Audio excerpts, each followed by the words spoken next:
everyone. My name is Chrissy Alexi. Hope everyone is well.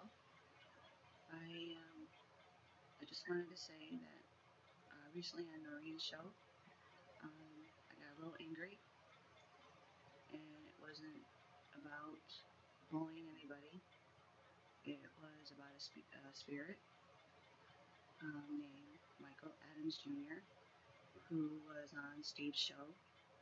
Um, we all know who is on Steve's show, and she said that Michael Adams Jr. Died on a ship, was a very evil, angry spirit, and the chat got very into it. People were saying that they could feel it. He was always so evil and so angry, which was not true.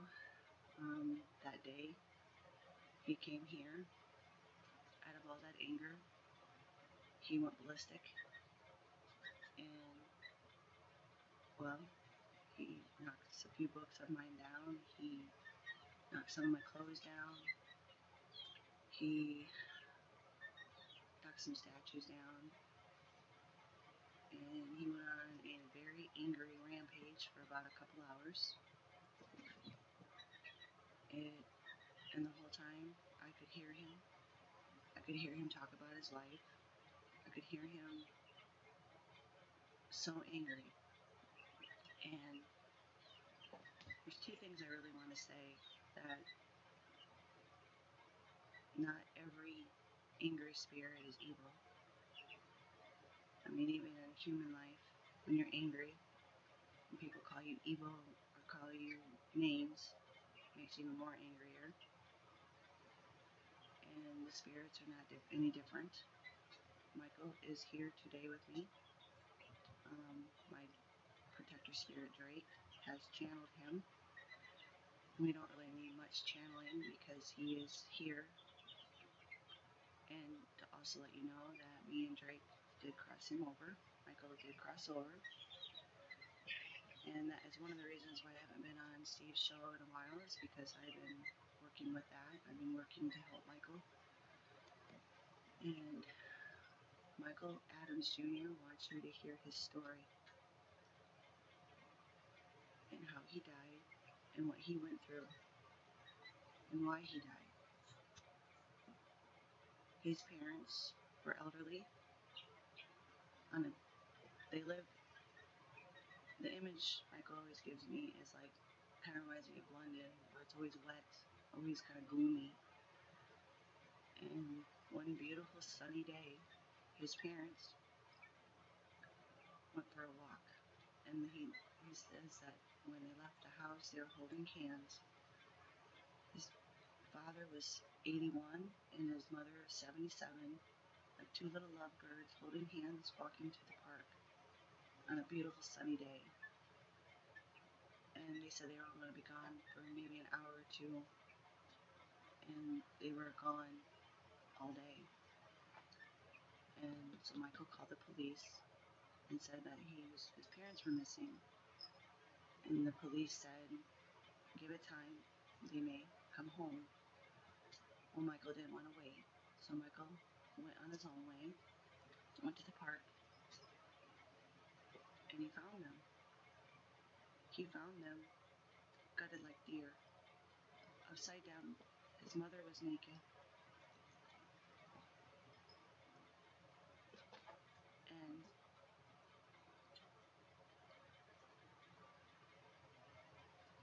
he said his mother was naked, and her underwear and bra were used to hang his father upside down, and the coat that he was wearing was used to hang his mother upside down from a tree, from an oak tree. Gutted, first neck cut, and then cut from here all the way down to the groin, bled to death, bleed it out. Michael fell to his knees. He couldn't believe how he's seeing his own parents in a beautiful, calm, quiet community. It was the talk of the town. It was something so scary that nobody wanted to deal with, nobody wanted to understand or even learn about. And the police came in an ambulance, and they got his parents down. Michael tried, and he couldn't do it. They were too high up. And he could see where they used something like a ladder to do this.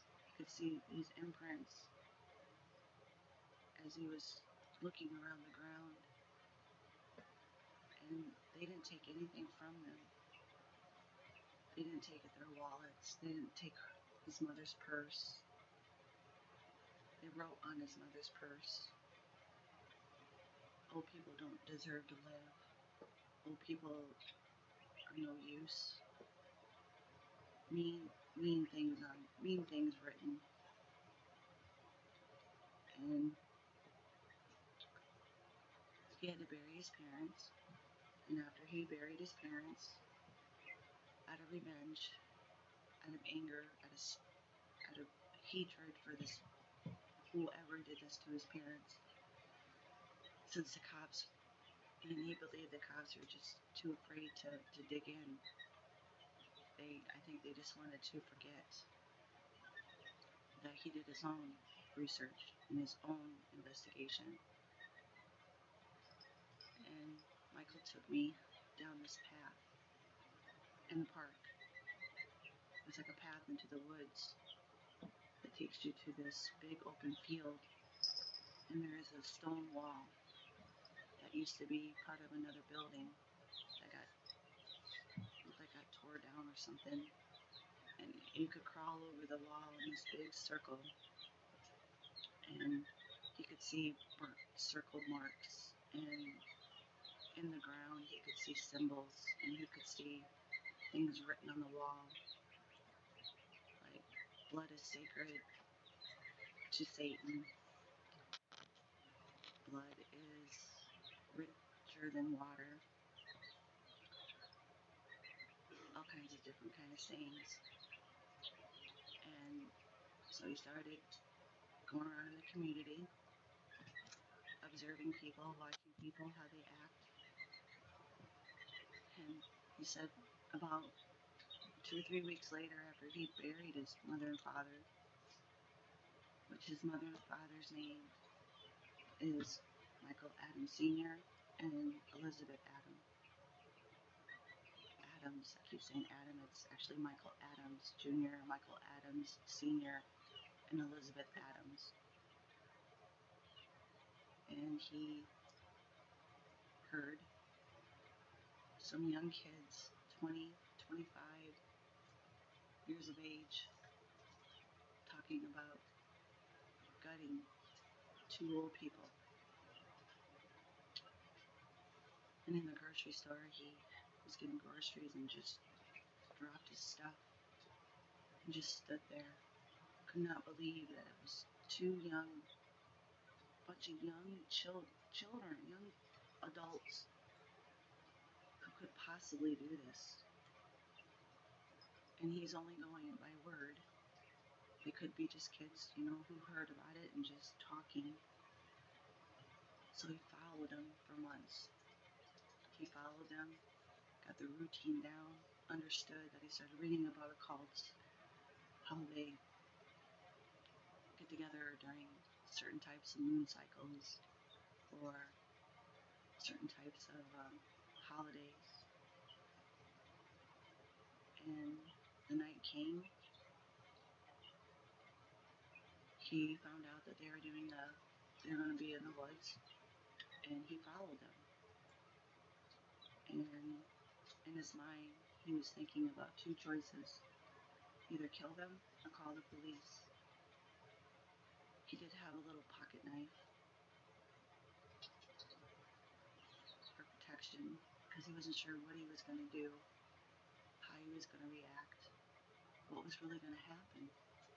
But he knew on that day if he died knowing that he protected his parents. And he followed them, and somehow they learned that he was going to be there. And the man that killed his parents confronted him and said, "Yes, I killed your parents, and now I'm going to kill you." And without even knowing anything, he was stabbed. Michael Adams Jr. was stabbed in the stomach. And Michael removed the knife from his stomach and stabbed him. And Michael could feel his body being drained. He could feel himself dying. And the person he stabbed ran, so he does not know, even to this day, if he died or not.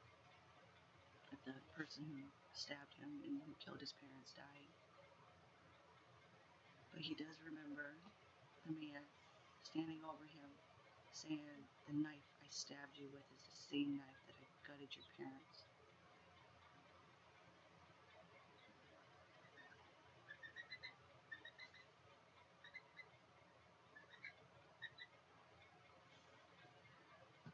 Michael died that day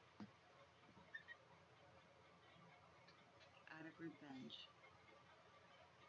However, he also died that day knowing at least he knew who the killers were, the killer was. Knowing that he lived a loving life. He had a loving wife who died of cancer, Susanna. He had two lovely, beautiful children that grew up to have their own children. He grew up loving his parents from the first day to the last.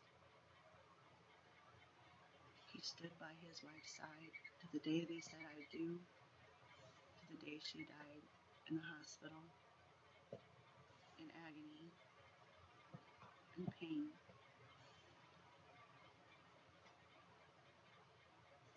And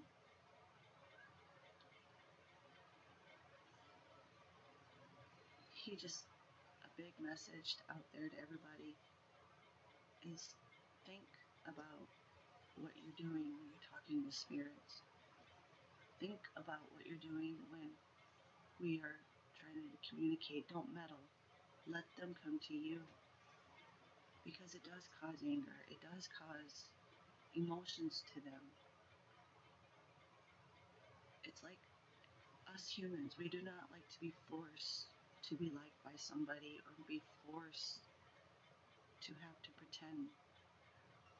We are human, and they were once human. He wants people to know that if you don't really know, don't say anything. He wants people to understand that, yes, he has crossed over, and he had that little bit of anger left in him that he wanted the world, since the world in our community, he was brought out and not nothing said truthfully about him. That's the same purpose. It's the same thing.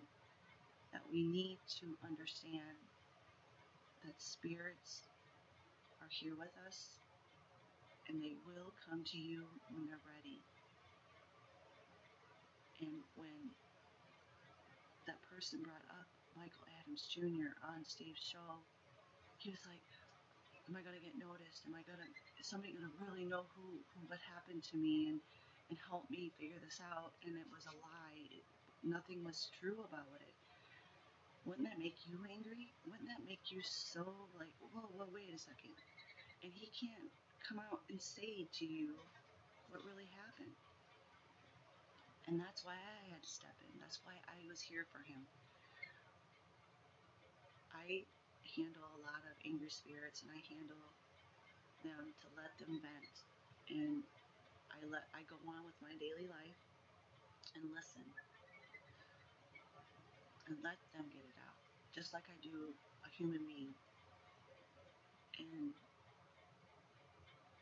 that day when in chat, when it came out, it was just him. He was just like so intense.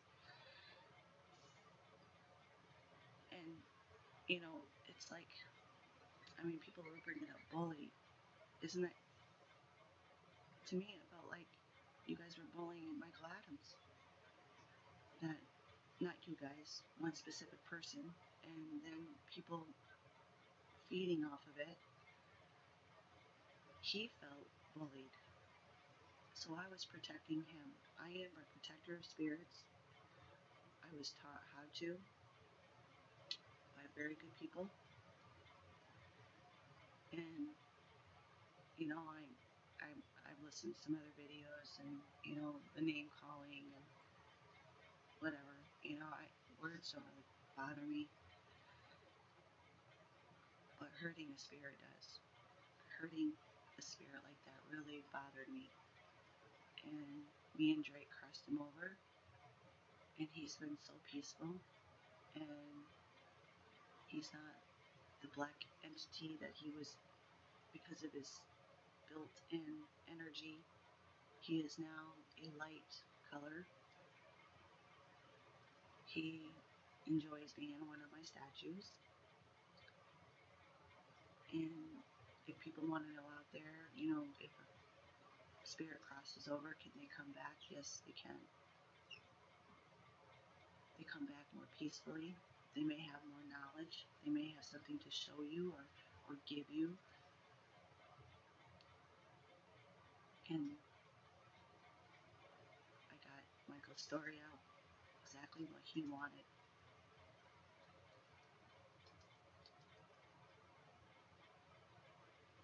That's really all I needed to say. Blessed be everyone. Love you all. Peace and love. And just be kind to spirits. I just wish people would stop thinking because they're angry that they're evil or a demon. It's just because once we do that, we feed off of it. And it's not hurting us, it's hurting them. Bye for now.